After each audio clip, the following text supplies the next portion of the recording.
Work for energy chapter चल रहा है, यूनिट चल रही है और उसके अंदर फ्रिक्शन चैप्टर है। और उसके अंदर जो है वो लास्ट वीडियो में हमने देख लिया था कि घर्षण के बारे में, झुकाव कोण क्या होता है और घर्षण कोण क्या होते हैं, घर्षण शंकु क्या होता है, ये चीज़ देख ली थी। और सीमांत घर्षण के नियम उससे भी पहले हमने देख लिए थे। मेनली जो फॉर्मूला निकल के आया है वो यही आया है कि सीमांत घर्षण की value F equal to mu R होती है। और अब उसमें ज़्यादा आप डिटेल में लिखें तो म्यू एस आर कर दें, है ना। और अगर बॉडी चलने लगती है तो फिर म्यू एस की वैल्यू म्यू के लगा दें, तो F इक्वल टू म्यू के आर कर सकते हैं आप। ठीक है, ये दो फॉर्मूले मेन हैं जो कि आपको ज़रूरत पड़नी है। मैं इनको अलग से भी लिख देता हूँ साइड में। अगर आप लिमिटिंग कंडीशन में हैं तो लिमिटिंग कंडीशन में आपका F S is equal to mu S R लगेगा। और अगर आप काइनेटिक में है, मतलब मोशन में है, तो एफ के इक्वल टू म्यू के आर लगता है। ठीक है ना। न्यूमेरिकल्स में बहुत ज़्यादा ध्यान रखा जाता है इन चीज़ों का, अगर दोनों चीज़ें दे दें। अदरवाइज म्यू आर करके भी जनरल रिप्रेजेंटेशन हो सकते हैं, वो जैसे सिचुएशन होगी। अब टॉपिक हमारा ये है कि घर्षण युक्त तल पर पिंड की गति। अभी तक जो हम मोशन डिस्कस करते थे वो ऐसा मोशन डिस्कस करते थे कि उसमें फ्रिक्शन को हम अकाउंट में नहीं लाते थे, कि फ्रिक्शन नहीं मान के चलते थे। लेकिन वास्तव में डेली लाइफ में जहां भी मोशन होगा, वहां पे देखिए, सड़क पे चल रहे हैं हम या कोई भी चीज कहीं पे घिस रही है तो फ्रिक्शन हर जगह रहता है। तो अगर फ्रिक्शन को इंक्लूड करा के फिर देखा जाए कि मोशन क्या है, किस तरह का मोशन है, तो उसको हम कहेंगे घर्षण युक्त तल पे पिंड की गति। अच्छा, मोशन का मतलब क्या होता है? जैसे मोशन डिस्कस करने का मतलब ये होता है कि आपको किसी तरह से अगर त्वरण पता लग जाए, यानी कि एक्सेलरेशन पता लग जाए, तो त्वरण पता करते ही आप कई सारे काम कर सकते हो। अगर आपको पूछा जाए कितना फोर्स लग रहा है तो F equal to M A लगा सकते हो। ठीक है, हो सकता है कभी कभी फोर्स ही दे दें, उसी से आपको त्वरण निकालना पड़ जाए, वो अलग चीज हो सकती है। एक बार अगर आपको त्वरण आ गया तो आपसे पूछे 5 सेकंड बाद कितनी वेलोसिटी है, तो आप v equal to U plus A T लगा लो। ठीक है ना, u स्टार्टिंग 0 ले लो, a डाल दो, t 5 सेकंड डाल दो कि कितनी वेलोसिटी बन रही है, तो आप वेलोसिटी निकाल सकते हो। ये पूछ दे इतने टाइम में वो कितने दूर चला जाएगा, तो उस केस में आप s is equal to U T plus half A T square लगा सकते हो। अगर वो पूछ रहा है कि रिटार्डेशन है और पूछ रहा है कि इतना तेज से फेंक दिया तो कितनी देर बाद रुक जाएगा, तो उसमें आप v square equal to U square plus 2s लगा सकते हो। तो कहने का मतलब यह है कि मोशन डिस्कस करने का मतलब है किसी तरह से एक्सेलरेशन आ जाए और बस इतना ही निकाल के छोड़ दिया जाएगा, बाकी अब आप उससे कुछ भी निकालते रहो, वो आपकी मर्जी है। जैसे मान लिया, सपोज करिए सब्जियां बनानी है तो बेसिक्स में कुछ ही है। मतलब आप देखिए, अगर एक दुकान पे कितनी तरह की सब्जियां मिलती होंगी, 20 25 30 तरह की सब्जियां मिलती हैं दुकान पे ज्यादा से ज्यादा। लेकिन आप उससे डिशेस कौन कौन से बना सकते हैं, डिफरेंट डिफरेंट कॉम्बिनेशन से, तो डिशेस की संख्या जो है वो आपकी पता नहीं है, अनगिनत बन जाती है जाकर के। तो सेम ऐसे ही ये है कि न्यूमेरिकल्स जो आएंगे आपके इसके ऊपर, मैंने बताया था आपको पिछले वीडियो में भी कि ये जो टॉपिक हम आज पढ़ने जा रहे हैं इसके ऊपर मोस्टली न्यूमेरिकल्स बनते हैं फ्रिक्शन वगैरह के, वर्क फॉर एनर्जी के। तो इनमें क्या है, बस एक्सेलरेशन डिस्कस करना आपको समझाया जाएगा थ्योरी में, और जो थ्योरी में समझाया जाएगा वो एक आपको तरीका समझना है। यहाँ पे कोई फॉर्मूला नहीं निकलेगा कि आप वो फॉर्मूला डायरेक्ट यूज कर लें जाके सिचुएशन में। यहाँ पर आपको हर सिचुएशन को समझना है, और फिर जब न्यूमेरिकल आएगा तो वही सिचुएशन आपको पूरी की पूरी परफॉर्म करनी है। फिर एक्सेलरेशन यहाँ पे निकालना बताया जाएगा। उसके बाद अगर कुछ न्यूमेरिकल में पूछा जाता है कि फलाना फलाना चीज भी बताओ, तो फिर वो आपको पुराने तरीके जो होते हैं, ये फॉर्मूले वगैरह, इनकी हेल्प से निकालना पड़ेगा आपको। ठीक है ना। तो हम सबसे पहले इसमें डिस्कस करेंगे घर्षण युक्त तल पर पिंड की गति में। एक केस करेंगे कि हॉरिजॉन्टल सरफेस पे मोशन हो रहा है, और एक केस डिस्कस करेंगे कि इंक्लाइंड सरफेस पे मोशन हो रहा है। क्योंकि इंक्लाइन में थीटा वगैरह के कंसेप्ट आ जाते हैं, तो थोड़ा सा वो देखने में डायग्राम कॉम्प्लिकेटेड सा दिखने लगता है, तो बच्चे उससे घबराने लगते हैं। तो इसलिए जो है वो हम एक अलग अलग केस पढ़ेंगे, हॉरिजॉन्टल में और नत समतल पे। तो हम इसमें केस फर्स्ट डाल देते हैं। केस फर्स्ट, क्षैतिज तल में गति। ये थोड़ा आसान है, हालांकि किसी किसी बुक में लास्ट में दिया रहता है, पहले नत समतल पढ़ा देते हैं। लेकिन पहले आप देखिए मोशन को समझिए, किस तरह से क्वेश्चंस होंगे उस तरह को तरीके को समझिए। तो आसान चीज पहले पढ़नी चाहिए, टफ बाद में। क्षैतिज तल में गति, ये हेडिंग डाल दीजिए, motion in a horizontal plane. Horizontal plane, इसको पहले हम स्टडी करेंगे और उसके बाद तब इंक्लाइन वाला स्टडी करेंगे। फॉर्मूले घर्षण के कहीं भी यूज होंगे, तो अगर गति हो रही है तो आप देखिए एफ के म्यू के आर लगाएंगे, और अगर अबाउट टू मूव कंडीशन है, देखिए जाहिर सी बात है, गति हो ही रही है, तो गति हो रही है तो फिर इसका मतलब काइनेटिक फ्रिक्शन वाले ये वाले फॉर्मूले जो है आपके यूज होंगे। हालांकि कई बुक्स में ऐसा भी हो सकता है कि वो F mu S mu R ही केवल लगाएं। अब म्यू जिस तरह का हो, इन जनरल यही डिस्कस किया जाता है कि म्यू लगा दो, अब सिचुएशन अपनी समझते रहो। अगर लिमिटिंग केस में हो तो म्यू एस आर लगाओ, और नहीं हो लिमिटिंग केस में तो फिर उस केस में आप जो है वो म्यू क्यू आर लगाएं। तो इन जनरलाइज्ड वे में दोनों को F equal to mu R इसी से शो कर दिया जाता है। सिचुएशन आप अपनी न्यूमेरिकल में पहचानिए कि क्या कहाँ क्या लगना है, ठीक है। तो क्षैतिज तल में गति के लिए आप क्या करेंगे, देखिए डायग्राम जो बनेगा वो ऐसा बनेगा। ये क्षैतिज तल बना दिया हमने, इसके ऊपर हमने एक बॉडी रख दी, ठीक है ना। ये डायग्राम बनाते ही आपके दिमाग में आ जाना चाहिए, मैंने पिछले वीडियो में डिस्कस किया था, वेट नीचे काम करने लगेगा, रिएक्शन ऊपर काम करने लगेगा, बस खत्म, इतना ही होगा इसमें। अब देखिए, अगर आप चाहते हो कि इसमें गति हो तो गति के लिए आपको फोर्स लगाना पड़ेगा, और जाहिर सी बात है वो फोर्स इतना होना चाहिए कि जो आपका घर्षण बल लग रहा है उससे ज्यादा हो, तभी जाकर के मोशन हो पाएगा, यानी कि सीमांत स्थिति से आगे पहुंचे आप, ठीक है। अगर आप सीमांत के पीछे ही रहोगे या सीमांत तक रहोगे तो चल ही नहीं पाओगे। तो अगर आप चलना है तो आपको सीमांत से ज्यादा फोर्स लगाना पड़ेगा वहां पे, और तब जाकर के आप चल पा रहे हो। और ये आपके बॉडी में एक्सेलरेशन जो इस बॉडी में आया है वो त्वरण ए आया है। ये इस डायग्राम में फर्क है, इस डायग्राम में और जो पहले हमने डायग्राम बनाया था। तो यहाँ पर मान लिया सपोज करें मोशन हो रहा है, गति हो रही है, इसलिए हमने यहाँ पे एक्सेलरेशन लगा दिया है, और फ्रिक्शन आपका जो है वो पीछे की तरफ लग रहा है। गति हो रही है तो जाहिर सी बात है, हम एग्जैक्टली बोले तो ये एफ के है, यानी कि म्यू के आर है, लेकिन हम in general F equal to mu R ही लगाया करेंगे। वो सिचुएशन में आप जब न्यूमेरिकल आएगा तो समझ जाओगे कि म्यू के यूज करना है, वहां पे म्यू एस यूज करना है, क्योंकि कई बार क्वेश्चंस में म्यू ही दे देते हैं, बस खत्म। तो वही फिर पुट करोगे। अगर म्यू एस म्यू के अलग अलग दिया है तो फिर आप सिचुएशन समझोगे कि कौन सा वाला मुझे पुट करना है, वो सिचुएशन आने पर ही पता लग पाता है। तो हम इन जनरल म्यू आर ही वैल्यू पुट किया करेंगे। आप ये डायग्राम कंप्लीट करिए, क्योंकि अगर यहाँ पे प्रॉब्लम रह गई तो कैलकुलेशन तो प्रॉब्लम कर ही देगी। अब देखिए, अगर आपको गति डिस्कस करनी है तो इसका मतलब न्यूटन का द्वितीय नियम हमेशा काम करेगा। गति तभी होती है जब फोर्स लगता है, तो फोर्स जो गति का नियम है न्यूटन का, F equal to M A, वो वाला फॉर्मूला लगना है। तो हम जो वो फॉर्मूला है F equal to M A, ये वाला फॉर्मूला लगाएंगे। अब इसको लगाने का तरीका देख लीजिए। त्वरण आपका इस दिशा में है, आप अगर इसे थोड़ी देर के लिए वेक्टर फॉर्म में लिख दें तो देखिए जिस डायरेक्शन में ये यहाँ पे वेक्टर में स्केलर से मल्टीप्लाई वेक्टर आया, तो जो इसकी डायरेक्शन होगी वही एफ की डायरेक्शन होगी। तो इसका मतलब अगर त्वरण आपका इस दिशा में है तो फोर्स भी आपको इसी दिशा में चाहिए।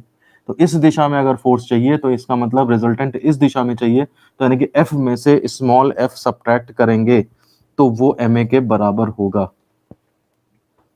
देखिए कितनी आसानी से वेक्टर के कंसेप्ट अगर आपको पता है तो आप ये क्वेश्चन लिख सकते हो, और अदरवाइज अगर ये सब नहीं समझते हो आप तो फिर आप सोचते रह जाओगे जिंदगी भर कि मैं एफ से स्मॉल एफ घटाऊं कि एफ से कैपिटल एफ घटाऊं, मुझे कैसे पता लगेगा कि किस में से क्या घटाना है, ठीक है ना। तो हम यहाँ पर सीधे सीधे न्यूटन के द्वितीय नियम का यूज कर रहे हैं। तो F equal to M A होता है, वेक्टर आप ना लगाइए, वो तो मैंने सोचने के लिए बना दिया था। तो F equal to M A, resultant force F minus F is equal to M A हो गया। मेरा काम क्या है, मैंने कहा था मोशन डिस्कस करना मतलब एक्सेलरेशन निकालना, तो इसका मतलब एफ इक्वल टू माइनस, पहले एफ की वैल्यू म्यू आर डाल दीजिए चाहे, इज इक्वल टू एम ए।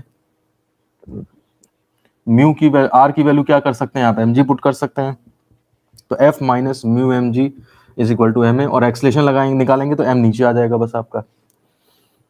तो यहां से आपका एक्सेलरेशन इज इक्वल टू आ जाएगा F minus mu M G over M. तो मैंने एक्सेलरेशन डिस्कस कर लिया, इसका मतलब ये हो गया कि मैंने सब कुछ कर लिया, मोशन डिस्कस हो गया। एक्सेलरेशन डिस्कस करने का मतलब है, एक्सेलरेशन निकालने का मतलब है मोशन डिस्कस हो गया। अब अगर आपसे कहता है कि ये 5 सेकंड में कितनी दूर चलेगा, तो S equal to U T plus half A T square लगा दो, ए ये पुट हो जाएगा। अगर आपसे कहता है 10 सेकंड बाद इसकी वेलोसिटी कितनी होगी, V equal to U plus A T लगा दो, ए ये पुट हो जाएगा।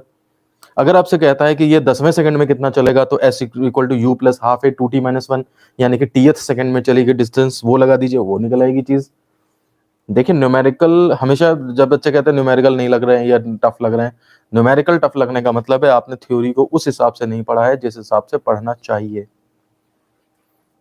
तो आप इसको कैलकुलेट कर लें, लिख लें, और फिर मुझे बताएं कोई प्रॉब्लम तो नहीं है। ये हमारा आर्टिकल कंप्लीट हो गया, ये कोई फॉर्मूला याद करने वाला नहीं है। जब भी न्यूमेरिकल आएगा इस सिचुएशन पे आपको ये कैलकुलेट उसी टाइम करना होगा। आप ये सीखिए कि ये चीजें कैसे लिखी जा रही हैं, ये डिस्कशन कैसे हो रहा है, ये अगर आपको हो गया तो आप निकाल ले जाओगे क्वेश्चन न्यूमेरिकल। अब देखिए केस सेकंड आता है हमारे पास। नत समतल में गति, motion in an inclined plane, ठीक है ना। और इसमें भी नत समतल में गति कैसी होगी, तो इसके अंदर भी ए पहला हिस्सा है, पहले हम नीचे की ओर चल रहा है तो डिस्कस करेंगे, और फिर ऊपर की ओर चलेगा तो कैसे चलेगा। तो पहले पार्ट में लिखिए नीचे की ओर गति, नीचे उतर रहा है मतलब। अब इसका डायग्राम समझिए, आप लिखना बंद कर दीजिए और इसका डायग्राम समझिए ध्यान से, क्योंकि इंक्लाइन प्लेन वाला डायग्राम आपका मैंने पिछले वीडियो में डिस्कस किया है, उसके कंसेप्ट आएंगे यहाँ पे। देखिए ये मैंने इंक्लाइन प्लेन बना दिया, ठीक है, इंक्लिनेशन इसका थीटा बना दिया मैंने। आप देखिए सब कुछ समझते जाइए, to the point, step by step बना रहा हूं मैं।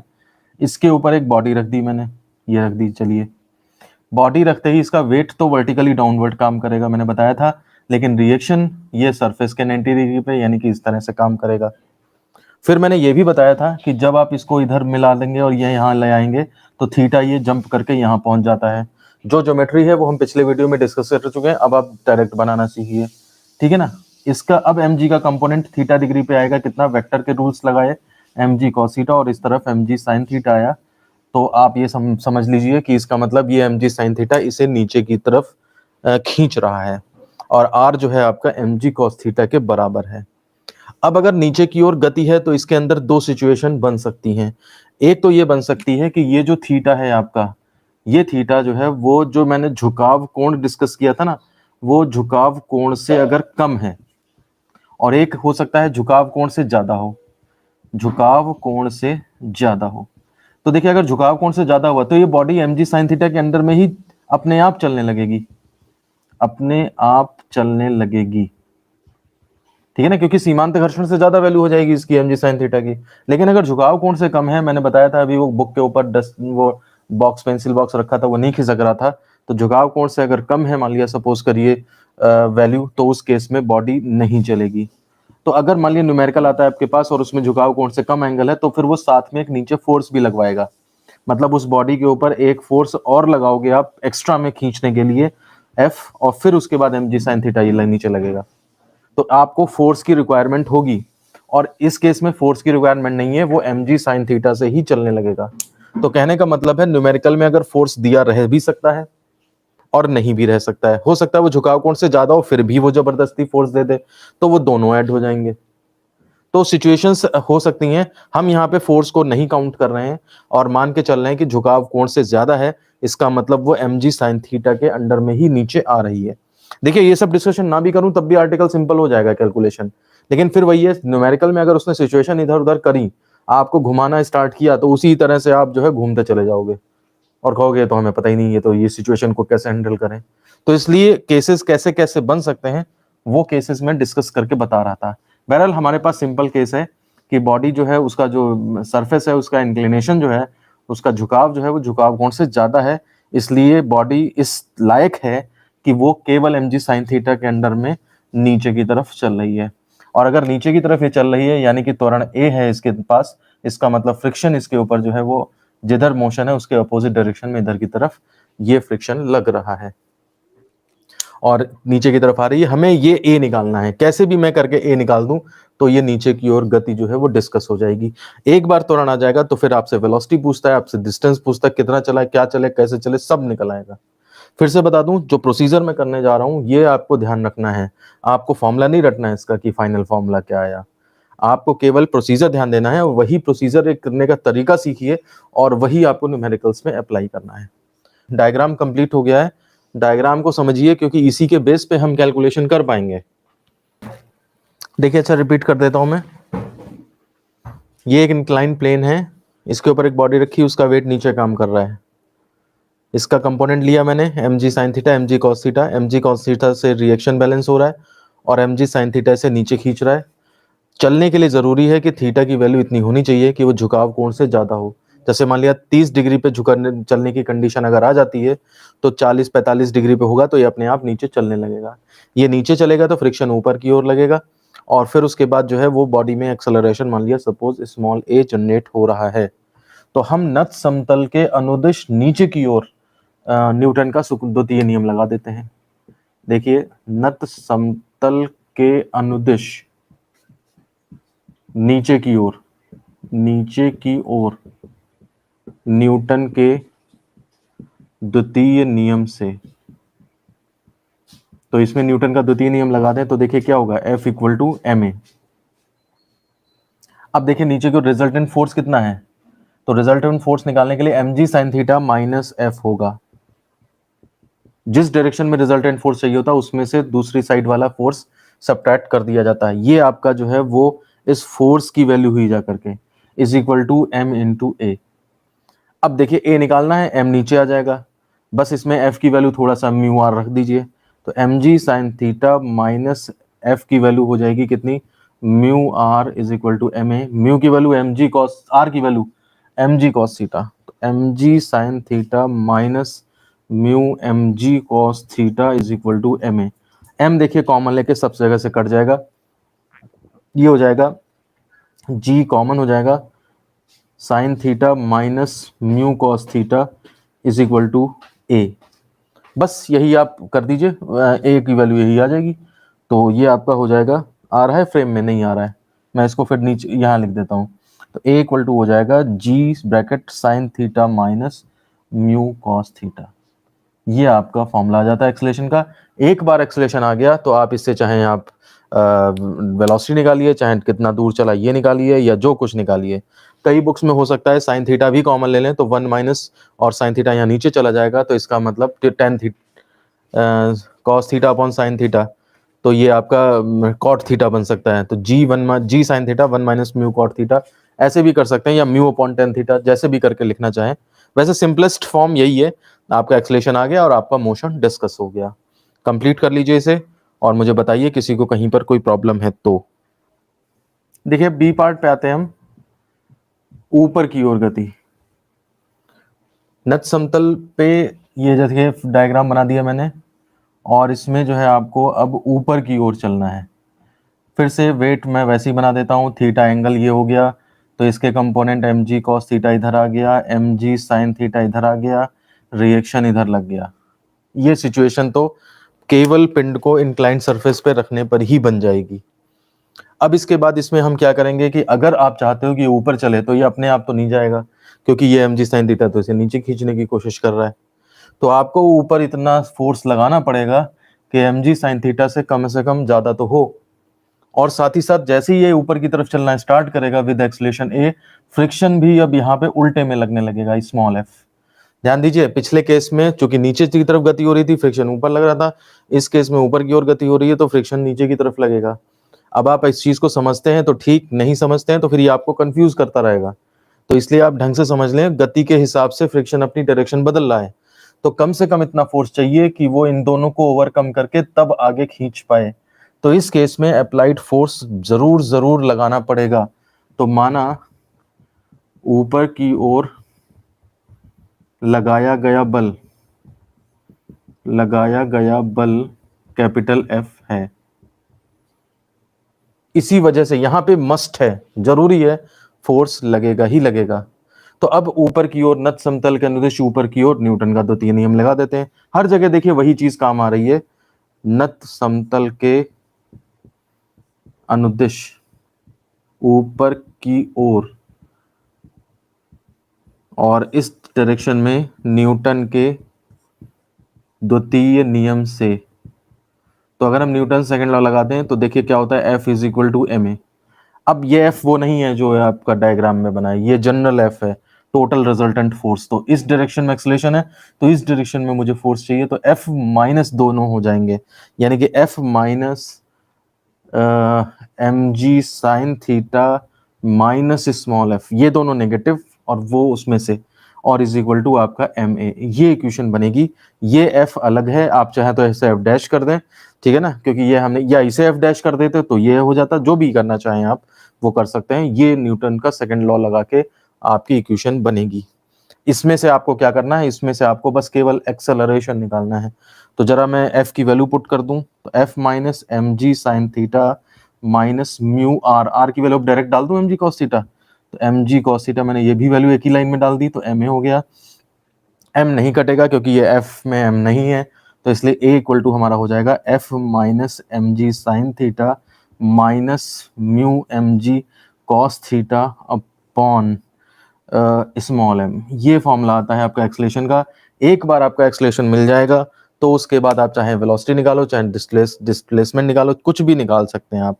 तो एक्सेलरेशन जो है हमने यहाँ पे इस तरह से डिस्कस कर लिया, आप इसे नोट कर लें।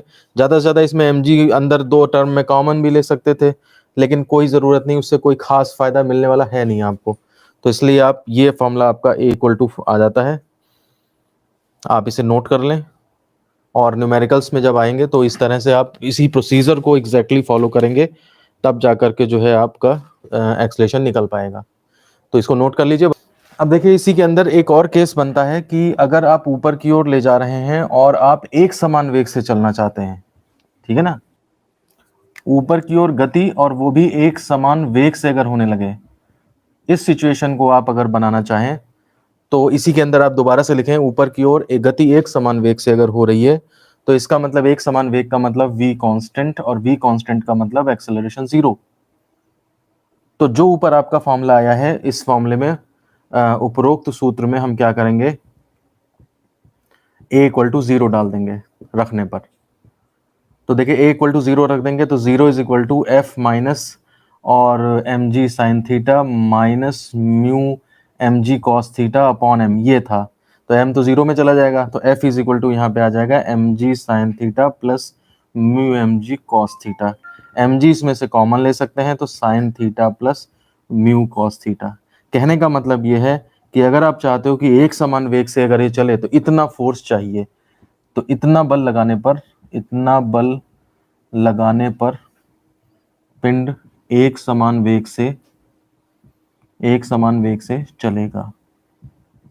तो कभी कभी न्यूमेरिकल में कह देते हैं कि ऐसी ऐसी सिचुएशन है और म्यू इतना लग रहा है, घर्षण इतना लग रहा है और पिंड को एक समान वेग से ऊपर चलाने के लिए कितना फोर्स चाहिए। तो उस केस में आप उसी तरह से सिचुएशन कंडीशन बनाएंगे, इक्वेशन रखेंगे और ए की value F equal to ma में ए की वैल्यू 0 कर देंगे और बाकी आपका सॉल्व करके फोर्स इतना निकल आएगा। तो ये इसका लास्ट केस था। तो इस तरह से ये मोशन पूरा डिस्कस हो जाता है। ठीक है, तो ये इस वीडियो कंप्लीट होता है आपका। और इस वीडियो में हमने घर्षण युक्त तल पर पिंड की गति पढ़ी, वो चाहे हॉरिजॉन्टल प्लेन पे हो चाहे वो इंक्लाइन प्लेन पे हो। और फिर इसके बाद जो है वो ये इसके ऊपर कुछ न्यूमेरिकल्स हैं जो हम करवाएंगे बाद में। अभी फिलहाल हमारे पास दो टॉपिक और बचते हैं, एक रोलिंग फ्रिक्शन और एक advantages and disadvantages of friction या लिमिटेशंस ऑफ फ्रिक्शन। ये दोनों टॉपिक जो है हम नेक्स्ट वीडियो में कवर करेंगे। तो नेक्स्ट वीडियो आपका छोटा ही वीडियो होगा। तो इस वीडियो को मैं यहीं पे ख़त्म करता हूँ और आपसे मिलते हैं नेक्स्ट वीडियो में। धन्यवाद।